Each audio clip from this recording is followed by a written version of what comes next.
it's a position that God wanted me to be there, and kind of, put the way and the means to take me where I am right now. Here we go. Welcome to Resisting Pretense, where we're going to have an honest conversation about a life of faith in modern culture, and we hope it kind of inspires faith-filled conversations for you in your life. So I'm Tom Burks, lead pastor at Stone Ridge Church. I'm Scott Little. I'm do whatever Tom Burks tells me to do. That's right. And we have a guest, Yolanda Torok. Yolanda, welcome. Thank you. Yeah, it's a pleasure to have you. I've been looking forward to it. I'm so excited about this. I stayed late, and we normally do these in the morning, and so it's late afternoon, and I'm excited about this conversation. Yolanda has the distinction of working for the city of Somerton and the county of Yuma as a judge. I was a little disappointed, I have to be honest, that you didn't wear your robes. I thought that would have been a dramatic entrance, but that would only work for the YouTube people, though. That's I'm not true. sure that would have worked for us. So, oh, well, it probably would have made us feel a little like have to be on our best behavior.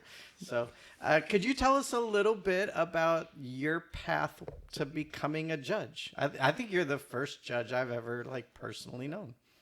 So, Wow. Well, first of all, thanks for having me over, and thanks for the prayer, because it's a little bit intimidating. I go before people every day, and but they usually listen. Sometimes they don't, but it's a little bit intimidating and nerve-wracking, I guess. The path to the judicial bench, I don't know how to answer that question, because the path, academically, I will say that, I don't find myself saying that I'm overqualified or qualified to do the job. I find that, it's a position that God wanted me to be there, and kind of, put the way and the means to take me where I am right now. I do not have a law degree. really interesting. So the lower courts, which is the municipal courts and the justice court in the state of Arizona, they can go either way. So they don't have to hire, judges that are attorneys if they don't want to. So I've been fortunate and blessed to be in positions where I didn't needed to have a law degree. And so that's the way it's been. I think the positions that I had before were like a little bit of a path for me. I worked for the probation department as an adult probation officer for about 8 years. And then I worked for the county attorney's office as a victim services division. So I had that side of the criminal justice system. And then I was hired as a justice of the peace for Yuma County. And, it just worked great, because I was able to, I have the experience with victims, and I have the experience with the offender population. I think I'm gonna speak for everyone in the world right now, but or at least in the room. No, I just think people probably often assume that every judge was first a lawyer. So it's fascinating, and it's neat to see how you got these pieces that kind of set you up to head that direction. Was that ever an aspiration, or is it just something that kind of dropped in your lap? For a little while, when I worked for the county attorney's office, it was a position that was offered to me for San Luis Municipal Court. We're talking about years ago. And I said no. And I remember clearly this person calling me and saying, the position is open. Do you want to apply? And I said, it's not the time. I don't think God wants me to do this right now. And it was true. I wasn't ready. and I was happy where I was. But when years later, it was something that I contemplated. And, working for the criminal justice system for so many years, I like, interacting with judges. I like interacting with attorneys. So it was something that, yeah, I wanted to do. Did that first, though, that person who first said, "Would you consider this job?" Did that plant a seed in you that said, maybe in the future this might be something I might be interested in? I mean, or because it's interesting that you said no then, but now you're a judge. Something triggered you to go, yeah, I think I can do this.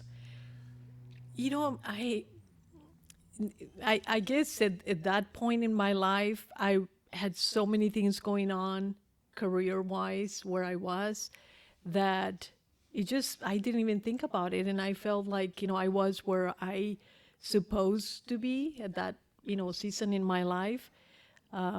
So maybe, without me knowing, the seed was planted. And later on, I was like, yeah, I would like to do it.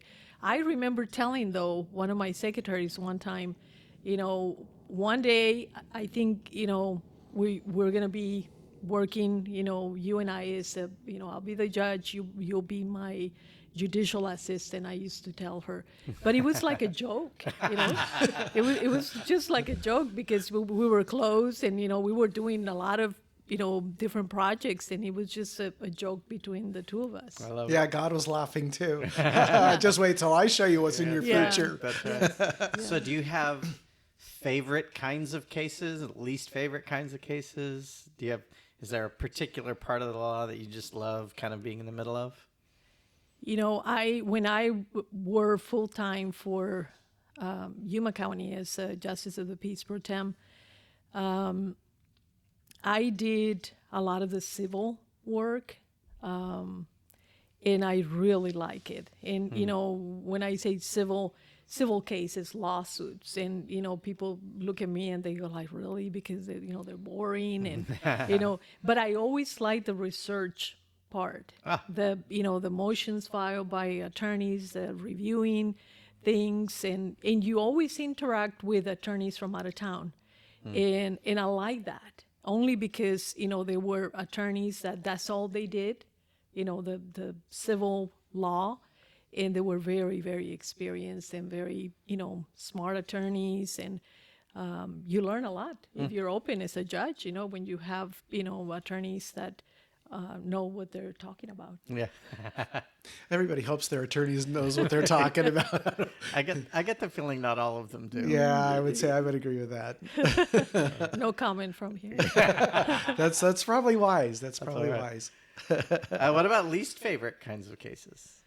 Oh, gosh. Evictions. In the, That's got to be heart-wrenching. especially during Christmas. Oh. Is very, very difficult. And, all you want is to, if they're going to be, people are going to be evicted from their homes, you want to find a place for them. And, you, as a judge, I mean, you can't. And, you try to find different ways within the law, and many times you just can't. So people have to be evicted, and they have children, and so it makes it hard. Yeah. Are most of those, and because of the sensitivity of the subjects, I would say, you feel free to say I can't answer that, but it would seem to me that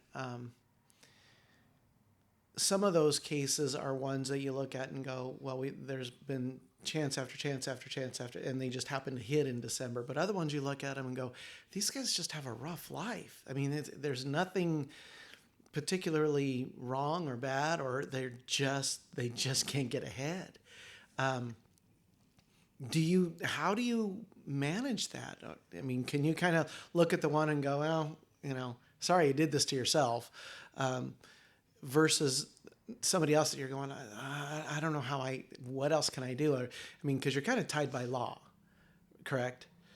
Correct. And so, now I forgot where my question was going with that. I'm just, it Now you just got to seems to shorten me, your questions, and we'll know what you're talking well, about. it struck me, that as a judge, no matter if you're talking about evictions or whatever other cases you're working in, there's certain, I would think that there were certain cases that you look at and go, you've tied my hands. Everybody, the attorneys, the social workers, everybody's done everything they can. You've just blown every chance that we've given you. And then there's other people that you look at and go, they didn't even have a chance from the get-go just because of the hand that was dealt to them. And that's got to be difficult in your, especially in your faith background, to be able to weigh those out, isn't it? Yes, and I think that's when I'm not sure how other judges do it. To me, discernment and guidance from above is needed. To not only, you have to enforce what is already there. The law is clear on every case, but also, it doesn't take away the compassion and doesn't take away the discerning and be fair while you're being impartial and, just, applying what the law says. So it is, and you're right, not only on, eviction cases, but, orders of protection, cases where, children or people are being abused. It makes it, and you see them over and over coming back. So it's hard to, make a decision and say, enough is enough. But if to me, going into the courtroom and not being prepared is not good. Yeah. It's not going to help. And prepare, I mean, for me, prepare, it means, I, like we tell kids, you got to say your prayers. You can't do that. Say your prayers before you start the day, because the day is gonna be tough, and you're gonna be making a lot of decisions that will impact people, and it will be neglectful not to go before the Lord and say, give me wisdom. Who am I to make decisions for other people? And this is the lower courts. This is nothing compared to Superior Court, Court of Appeals, Supreme Court, where they're making decisions for our lives. Yeah. Wow. Well, I want to get more into the relationship between your faith and your work. But first, I want to get to know you a little more and have our listeners know you a little bit more. So how soon are we going to see you on the Supreme Court? Well, I have to be an attorney for that. Oh, okay, you do. All right. Is there an aspiration to go deeper into the judicial system, or do you like where you're at? Do you see yourself kind of staying in the space that you're in? The lower courts are very unique, and I love the lower courts. I will not say that if I had the opportunity to continue my education, I think God would have placed me in a higher position, because I believe this is what God wants me to do. Yeah. But the lower courts puts you in, face to face with the people, just people, regular people just like us. And, I think judges, in Superior Court, and they will tell you, I have friends, that are judges in Superior Court and Court of Appeals and, Supreme Court, that they miss that interaction with the people. And, having, for instance, people that are representing themselves and they don't have an attorney, and you can guide them through the process of the criminal justice system and the actual court. You can't tell them what to do and how to do it, but aspiration at my age to go back to school, and no, I'd rather retired and go on vacation. There you go. There you go. So, do you ever find that because you're a judge, you have friends or family that are like, okay, we're gonna let Yolanda decide this? Do you get thrust into the judge role in family? And Thank God, no. okay, good. No. My family, they're very down to earth. I'm no one, for them. And I love that. I mean, I'm Yolanda. I'm, daughter, sister, aunt, and I have a big family. No, I think they're proud of having a family, a relative that has accomplished things, but they also understand and they know my whole family. They have faith and they're believers, and so they know that is nothing that I've done. That is God putting me in a position where I am. Well, and that's not for our listeners' benefit. That's not false humility. That's real humility. I knew you for years before I knew you were a judge. In fact, I think it was when Scott and I were sitting down to talk about who would be some interesting guests to have on the podcast, and Scott said, "Well, Yolanda Torok's a judge," and I went, "What?"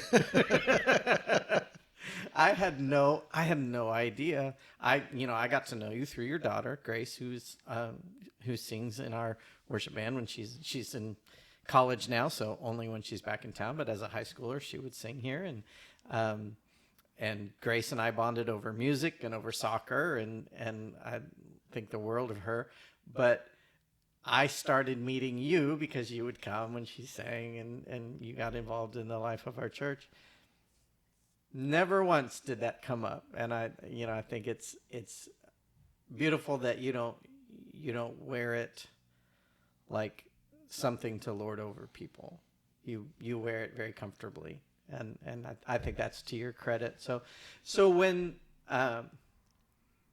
you're not wearing the robes, what does Yolanda do for fun? What makes you happy? Yeah. My girls.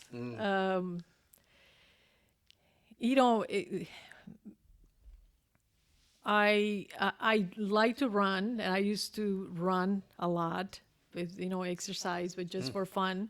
And then I got old, and then my knees started giving up on me, and now I walk. So I love walking and hiking. I only ran when people were chasing me.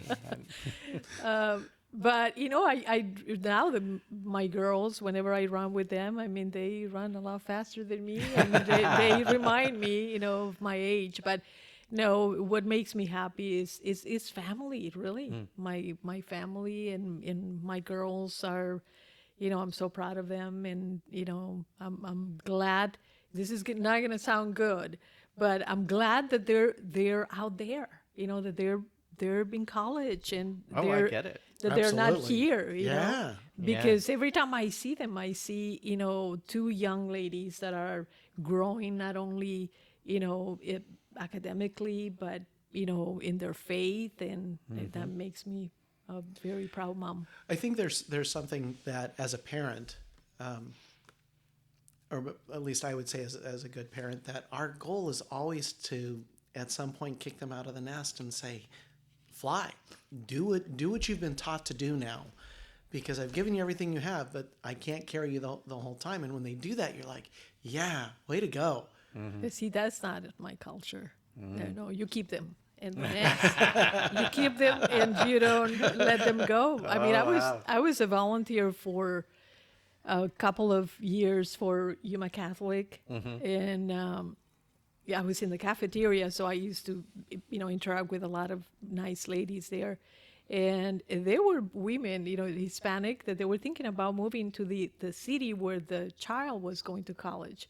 And I was like, oh my gosh, you want to go there? Why? Why? Yeah, we call those helicopter moms. Yeah, That's right. and They just hover around. I confess, I was one, but it came a point where I graduated from that, and I started letting go. And I totally agree with you, but it doesn't happen. So that's why I said, it may sound bad, because if I tell that to my family, they're like, why do you want them to go so far? Michigan, Isabel is in Michigan. My oldest is there. So, they want them here. They want them close and home. They shouldn't leave home. Wow. And I would look at that and go, I've got a place to go in Michigan.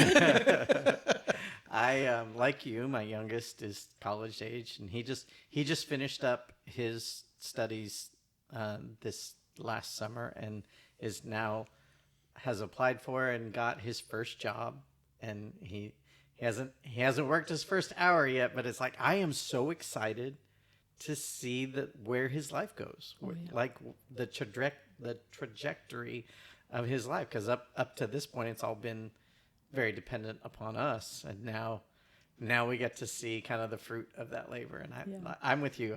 I'm very excited for this next stage. And my family, it was kind of backwards, because we sent our kids out. I mean, when they got old enough, and we got them connected with jobs and that kind of stuff, and so my son goes in the military, goes in the Marine Corps for five years, then goes to Tucson, meets this lovely young lady. And, we thought, oh, they're in Tucson. We can drive over there. They come over and we decided we're moving to Yuma. Why?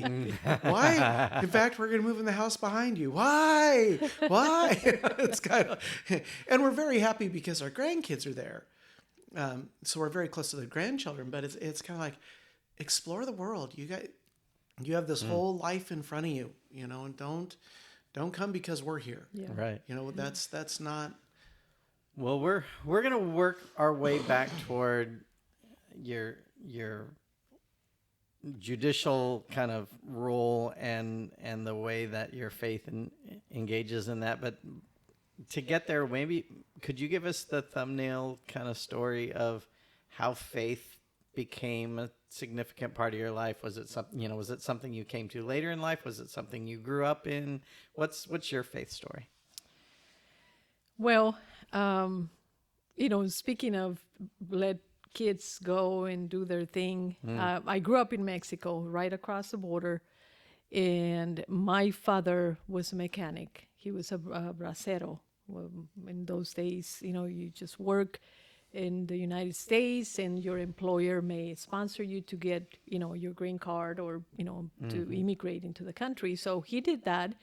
And then he slowly immigrated half of the family, and then the other half, which was where I came, because we were 8 kids. So the oldest immigrated first, and then the youngest. But we stay in Mexico. Yes. Wow. Yeah. Poor mom. And that too. So, we stay in Mexico. We stay in San Luis, Sonora. And my father did not want to live in the United States. And so we were going to school there, and I was going to school there. I was in what will be the equivalent to community college, when we take 1 semester of English in Mexico to move to the next level of education, which is the university. And I failed. So my father, being a very strict Mexican man, that was a no, even though he didn't go to school for, higher education, but he was very strict. He wanted us all to go to school and have an education. So I failed a semester of English in Mexico. I didn't need it for anything in Mexico. I was going for lab. I probably would have gone to medical school in Mexico.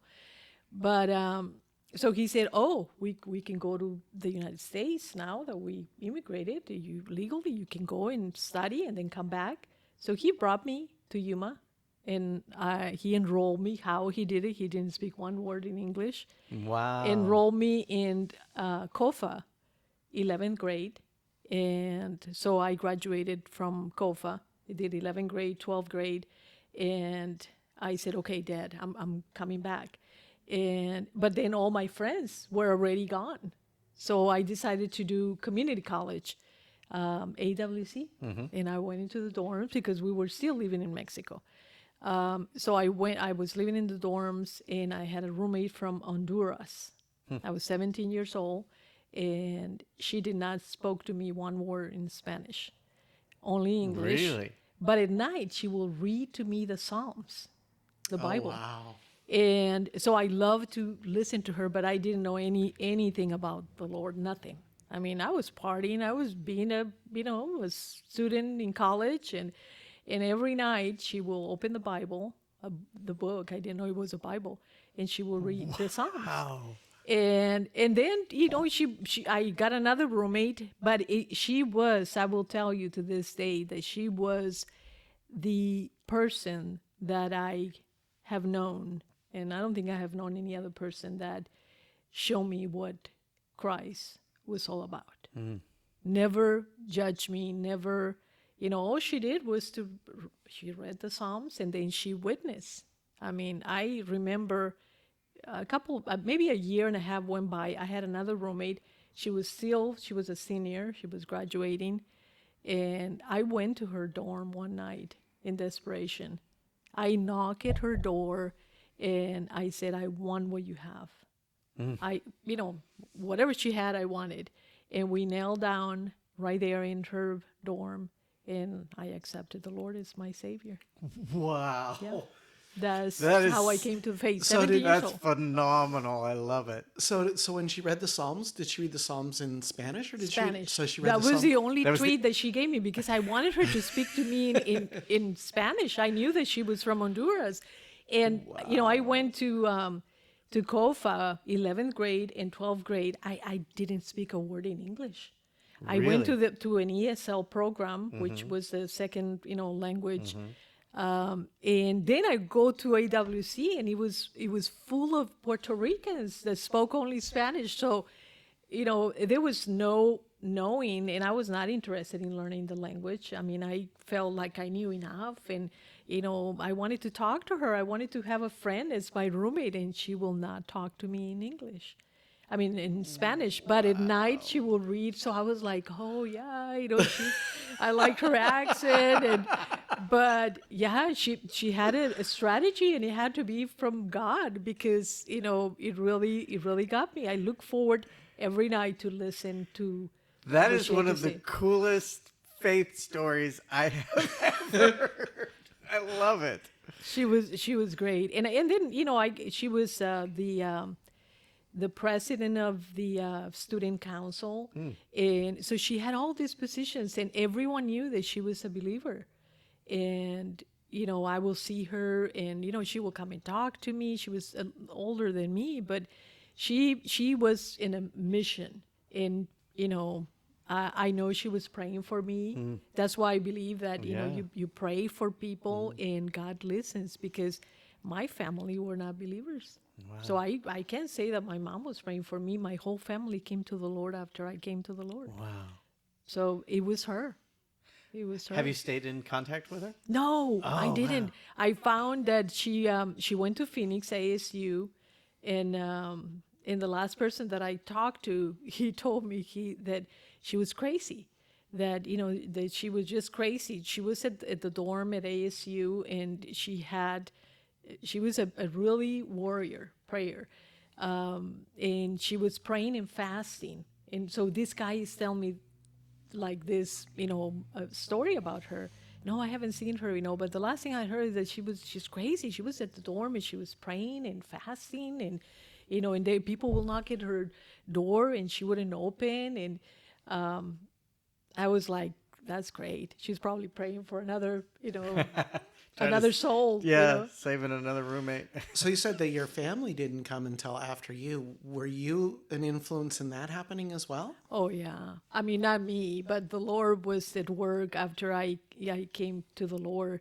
I remember my dad was totally devastated because, I will read the Bible. I was so hungry. And I believe there was a big revival in Yuma. We started a really nice group with youth, and a lot of students came to the Lord at AWC. And so I used to go home, on weekends, and I will take my Bible, and my dad will say that, what this country have done to me, and that I was crazy. But my mom was very open. My mom was kind of influenced by the Jehovah Witnesses. And they were great. I mean, they taught my mom how to read, and so she was very involved in that. But I remember talking to my family, and I was so afraid that we'll go to hell. So that was my approach.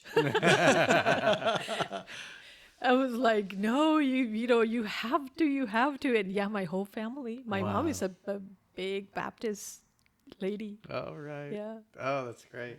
So, kind of segueing back into the judicial system, do you find other kind of faith-grounded, faith-oriented people in the system, like other judges, other, workers, lawyers, whatever? Do you find that, or do you find that there's not that many?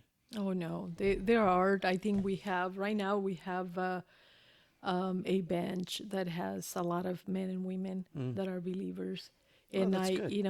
I think it's not easy, to practice your faith, and I can see. I think the older you get more bold about it, and that's why I love to getting old, because you're I think not you don't care anymore. It's you like, know, I don't care what you think about me. I don't know. That must be the reason. But so I work with one of the judges before I semi-retired, and he's a strong Christian, and I know that it's not easy, because the jobs that we do, we get too much attention, we get too much, you wear a robe and everyone goes crazy about it in a way. It's like they're all this, respect, and I understand. I mean, it is the judicial branch, and we have respect, but it's a lonely world for judges, because you have to be very cautious. You have to, and you can't have a lot of friends, because they just see you different. You become a judge and you are just different. I don't tell people. Now you guys are putting me out there, and it's like, I think we can relate to that, because there's a very similar thing with pastors where once you tell someone you're a pastor, if it's a new person I've met and like, oh, what do you do? We've been talking for a while and it hasn't come up and they don't know me, and they're like, what do you do for a living? I'm like, I'm a pastor. You see them freeze and think through the conversation yeah. to see if they had said a swear word in the last 5-10 minutes, and then like, and inevitably they apologize for as soon as they know you're a pastor, they apologize for something that they've done or said in your presence, and you're like, you don't need, like, I'm fine. I'm a person. I have a role in the church world, but that doesn't make me like a heavenly creature. And you have a role in the judiciary, but that doesn't, judge is a role, but it's not an identity. And in the same way, I feel that. So I always think that when they find out I'm a pastor, their first thing is, how do I get out of this conversation? Can I go over there and visit with somebody else? Or oh, look at the time. Yeah, exactly. Yeah. So I imagine you've faced all those same things. How, and we started to get into this, and I'm sorry that I derailed us. I just didn't want to get too far away from getting underneath the surface a little bit. But how do you see your faith playing a role in your position as a judge? Keeps me grounded. Just keeps me grounded and keeps me humble. Because when you go into a courtroom and everyone stands, and you feel that you're nothing, all this respect, all this formal things around you, it's if I didn't, and there's been times I have been in seasons in my life where I didn't have that connection, as strong as I have it now, where it's very easy. It's very that it easy. can kind of go to your head. Oh yeah. Oh yeah. Oh yeah. I mean, it's almost like you don't want to, but it's like everyone is giving you that path to do it, like that freedom, because you are the judge. You can do whatever you want to. I when people tell me that, especially employees, when they say, you tell me how to do it. I will do it. You're the judge. You whatever you want me to do. And it's like, oh, don't tell me that.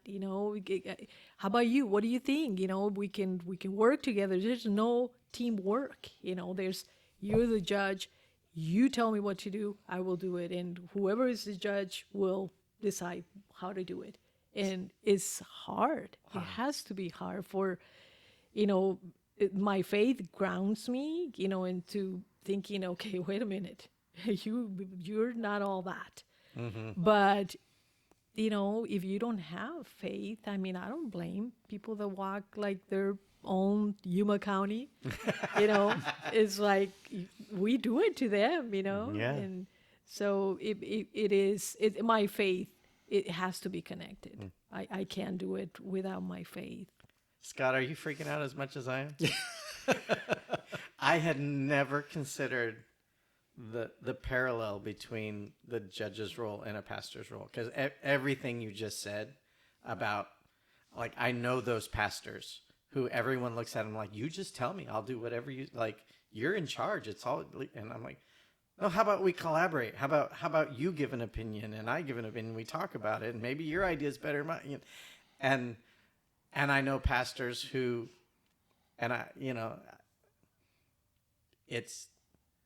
don't want to judge them for it, but I know pastors who, like, that gets in their head, and they're like, who? Like, I'm the man, like, and it's such a trap.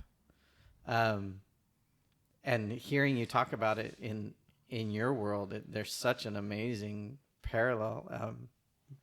And boy, do I appreciate your perspective on it.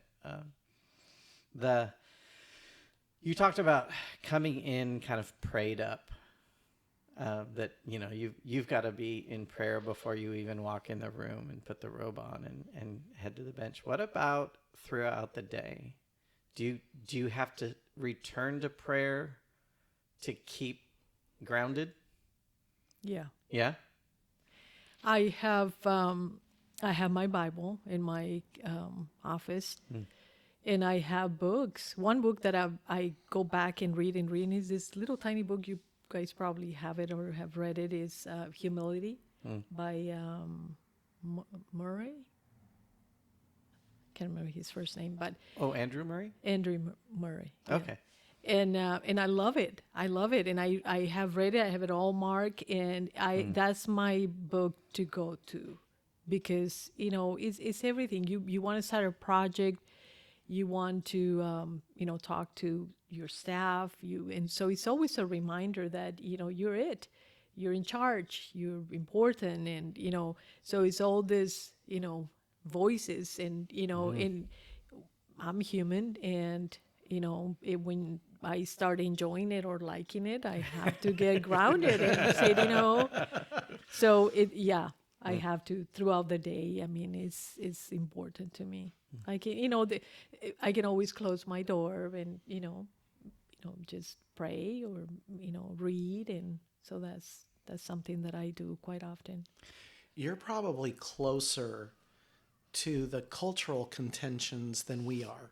I mean, in the sense that some of the stuff that comes before you may look at and say, I'm not sure how does this conflict with my faith? Does this conflict with what I've learned? And your job is to say, this is what the law says. But what goes on internally when something is going on that this isn't what would fit within the character of God? I can think of a few instances that I cannot, talk too much about it. But, we as judges, we make an oath. And, I always think of what happened when Moses was trying to do everything, and he had, I think he was a judge, and he was taking Yeah. care of issues. People were bringing issues, and He was the only judge. Yes. For a And the- million people. And then Until his father-in-law Yeah. stepped in. yeah, the father-in-law comes and said, wait a minute, you have to, assign, and he assigned, the not so difficult cases and the most difficult. So he made an assignment. I think the lower courts, the Superior Court, Court of Appeals, and Supreme Court. In the most difficult cases, I think Moses was in the Supreme Court because he says, then those cases can come to you. And as judges, we make an oath, and that oath is important for us. And we when it comes to people that may come forward with issues that we know that it's a conflict.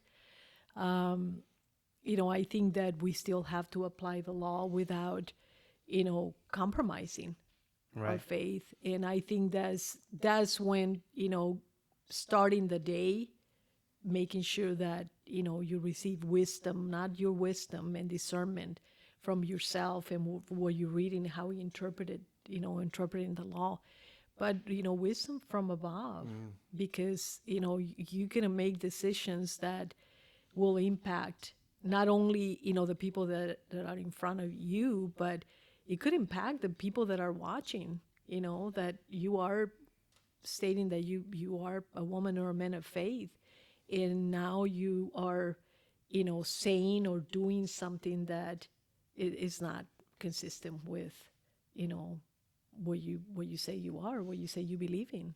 Well, and I think that was the part that I was thinking about, because, and I am not a historian in any sense of the imagination, but there was a point where the judicial system was all based on biblical precedent, on biblical law, and then it moved away from that, and it became more of what was precedent in other areas of the country or and so it developed these laws that didn't necessarily coincide with what was biblical law.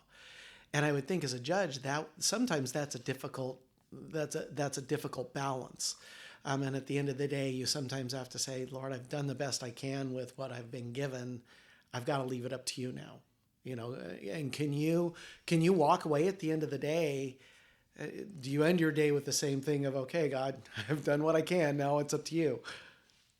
I have many times. There are things that can have changed through the years, like when you placing someone under oath that they're gonna testify, and at the end you say, so help me God. There are judges that don't say that anymore. I will say it every time. You need help. You're testifying, and so I think at the end of the day, I mean, there has been things that I have walked away, and because there are things that you have discretion and you have to do after hours, and so I have decided that I'm not going to be part of it because it's not what I believe in, and it involves money, extra money. I'm not going to do it. And I think that at the end of the day, if you are going to have a position as a judge and you are going to profess a faith, then you're going to be you're going to have to be true to your faith. That comes first for me. That's beautiful. I would think there's got to be cases where the law requires a certain response from you that isn't necessarily what your compassion would want to offer. Do you run into those from time to time? When you leave the courthouse that day, how do you work through that? When you're forced into a situation where, like, I would prefer to do something more compassionate, but the law won't allow me, like, how do you move on through that tension? I do believe that judges, they always have a room to show compassion. and is a choice. You have to apply the law is there, and Yeah. that's our duty. But the compassion part, whether you impose a sentence that you wish it wasn't, if it's a mandatory sentence, or you kept an order restricting someone from doing something, and you think that maybe you still can show the compassion and enforce that order, or that decision, Yeah. and show the compassion. I think that, and that's the beauty of the lower courts. I think that the superior court judges probably have a more difficult time, but I know very compassionate judges in superior court, and I think it's a choice. You can impose the more, the sentence that you can think, the more harsh sentence you can think of, and still show some compassion. Yeah. So it's more in kind of how you do things. Yeah, how you present it, and I think with the lower courts, because we're smaller and we're interacting with people more. I mean, I can spend 10 minutes talking to someone, and giving someone just information, and showing them compassion and guidance, and there are judges that don't have the time. They don't have the time. There are judges that they prefer not to do it, and their calendar doesn't allow them to do that. So I'm grateful that I can do it. But I think the compassion part is a choice, and I it's not part of our oath as judges, but I think it should. And I think when we go to Interesting. trainings, and when we go to school as judges, we have to go to school before you start, on the bench. And I think that is something that should be emphasized. And I think more and more they're trying to do common sense, compassion. Don't let it go over your head. Those things, I think they're focusing a lot more than in the past when they give those trainings.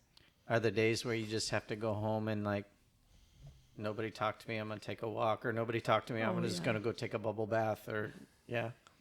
okay. Yeah. Netflix. I need to turn my brain off for a little Yeah. bit. Go ahead. Well, I want to come back to something that you've kind of mentioned throughout, and you, I don't want this to go to your head, but you wear your faith very well. Your humbleness comes out. Your grounding in Christ comes out. At least in this environment, that we're talking. I need my book. And you talked about that, everybody knows that you have a strong faith, that you're a Christian. I'm curious how that came about. I mean, was it did they look at you and say there's something different, or how was your faith injected into conversations, whether it was with, because that would be very hard in the courtroom, but you work with clerks and you work with all kinds of staff as well. How has that played out? Is that just like conversations like we're having today, or? I wish, and I learned, I think, from the best, and that was my roommate. I pray that I don't have to say I know Jesus, that it will be so obvious, in my work, with kindness, and just treating people with dignity and respect, and just be there when they need, a word of encouragement. I have, pray with employees in my office, closed door, and, if they had a need, and I will do it anytime that it, is necessary, and people come to me. But if I have to say that I am a believer, I'm a Christian, I believe in Jesus, I'm a follower of Jesus, I rather have people seeing it. In coming, like I went to my roommate and said, I want what you have. I didn't know. I have never gone to church. I knew she was reading the you know the Bible later on, but when she opened that book, I didn't know what that book was, and I didn't know there were the Psalms, but I knew there was something in her. No one told me she's a believer. She never told me she was a believer. I knew she had something. And at the end, I found out what it was. So that always, I will never forget that. Wow. And that's something that I will like to have for sure. Well, I think you have it. I don't think that's Oh, yeah. that, I at don't least think not that's in my mind. There's not a question about that. One other question just related to your work, because I have a bunch of friends on the other side of the criminal justice system in law enforcement, and police officers, and a friend in the FBI and Homeland Security, and all kinds of these people that are in my orbit. And one of the things they constantly have to deal with, particularly those of them that have a strong faith in their life, is there's a temptation to get they see so much of the dark side of life that there's a risk that they get jaded and just feel like everyone's a criminal. Is that a risk for you as a judge? Is there do you just feel like you're just inundated with all the evil in the world, and it's hard to see that not everyone's like that? Or is it something, do you get enough of the balance that's not part of the challenge of being a judge? I think, again, for us, I think it's a little bit different. When I work for Justice Court, I think it was a lot of that every day, with big calendars and, criminal cases, big cases. Because in Justice Court, we see a lot of felony cases when they're first arrested. So, you go into the courtroom and you may have a courtroom full of, inmates, people that just got arrested, and then the next day the same thing, and the next day the same thing, and sometimes the same faces. And so it can, and I think, I think that if you don't have your faith, I don't know how you do it. It's just, it's an ingredient not to get jaded, that if you don't have faith, you are going to get, fed up and tired and thinking that, oh, there I go again, and there's the same people, and I'm going to do the same thing. It can become repetitive, and just the same. And I think for every aspect, I mean, there are judges that deal in Superior Court with family cases, and all they see all day is divorces, and just they got to wonder, can marriage ever work? Yeah, because all they yeah. see is the. And then at the end of the day, they officiate weddings, and they're going like, I'm Good luck. In the morning, I'm issuing orders of divorce, and in the evening, I'm getting people married, and so I think you need, I will always go back to the same. You gotta have your faith, and to do this job. I find that, the more you have, the closer you get to God, the better you're going to do the job. Wow. One of the things that came into my mind as you were talking about was that your faith is really your antidote, your antidote to not losing compassion. Yeah. It's that grounding in Scripture, and that grounding in prayer, and that reminding of who, I'm not all that. That gives you that ability to go, let's talk, let's have a conversation, not just I'm going to do a ruling and go on to next. And I think that's a beautiful picture of what you've described. I want to give you kind of one closing comment, and just keeping in mind, we have a kind of an eclectic audience. We joke, an audience of 4. But we have an eclectic audience of people in church life and other pastors, church leaders that sometimes tune in to our podcast, but then some that are in, law enforcement, border patrol, or that work in just in the marketplace and kind of all over the map.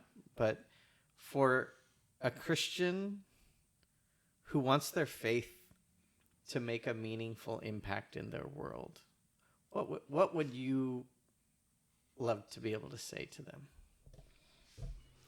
Avoid duplicity. Mm. Just be one person. And if you have faith, that's all you can be. Just, be that person that God knows everywhere you go. I think, not only in our jobs, I think duplicity has become, the norm for Christians sometimes. And as those who, go to work every day, get up and, face everyone, we gotta stop the duplicity. And that's another prayer that I make every day, because it's easy, it's easy. Just here, and then I go home and, get my Bible and pray. But you gotta be one person, because, you're not fooling anyone. Mm. Especially God. You're not fooling God. That's a great note to end on. Yeah, Okay, how? This might be my favorite podcast of all time. Thank you so much Oh, you're welcome. for joining us. Thank It's been you. such a pleasure. Like I've known you casually from church, but it's such a pleasure to get to know you a little more, and so much wonderful wisdom that you brought to the conversation. So thank you. Thank you. Thank so you both. much. We forgot, Scott, to acknowledge our unofficial sponsor, Diet Coke, who will probably remain an unofficial sponsor. But It's funny that we keep promoting them, but we keep buying our own. I mean, Oh, we're yeah. just, Yeah. I guess that's why it's unofficial, but that's exactly why it's unofficial. Yeah. we'll It's keep all right. saying we're We'll keep unofficially saying it. sponsored by So- Diet Coke. If you can't follow this podcast with a conversation about faith that's a part of your life, then I don't know what else we can do. So thank you